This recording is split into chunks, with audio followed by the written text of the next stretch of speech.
विरोध केलाय। आधी पुनर्वसन नंतर धरण अशी ठाम भूमिका या ग्रामस्थांनी घेतली आहे। धरणाचं भूमिपूजन झाल्यानंतर तब्बल 15 वर्षांनी धरणाची उंची काही प्रमाणात कमी करून काम सुरू करण्यात आलंय। मात्र धरण पूर्ण झाल्यावर चारही बाजूंनी पाणी राहणार असल्यामुळे गावात साप, विंचू आणि जंगली प्राण्यांचा वावर वाढण्याची भीती व्यक्त होतीये। तसंच संरक्षण भिंतीमुळे पावसाचं पाणी वाहून जायला जागा नसल्यामुळे गावात दलदल निर्माण होऊन आरोग्याचा मोठा प्रश्न निर्माण होईल असा आरोप ग्रामस्थांनी निवेदनातून केलाय। जिल्हा प्रशासनानं लवकर निर्णय दिला नाही तर मुंबईच्या मंत्रालयावर धडक देणार असल्याचा इशारा गावकऱ्यांनी दिलाय।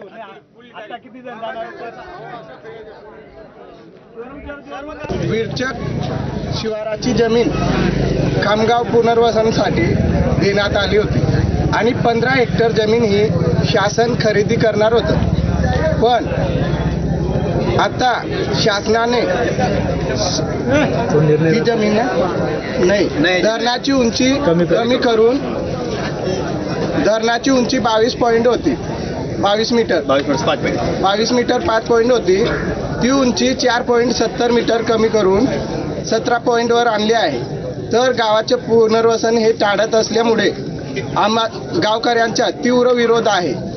तर कलेक्टर मॅडमांनी आणि शासनाने याची दखल घ्यावी हीच आमची विनंती आहे।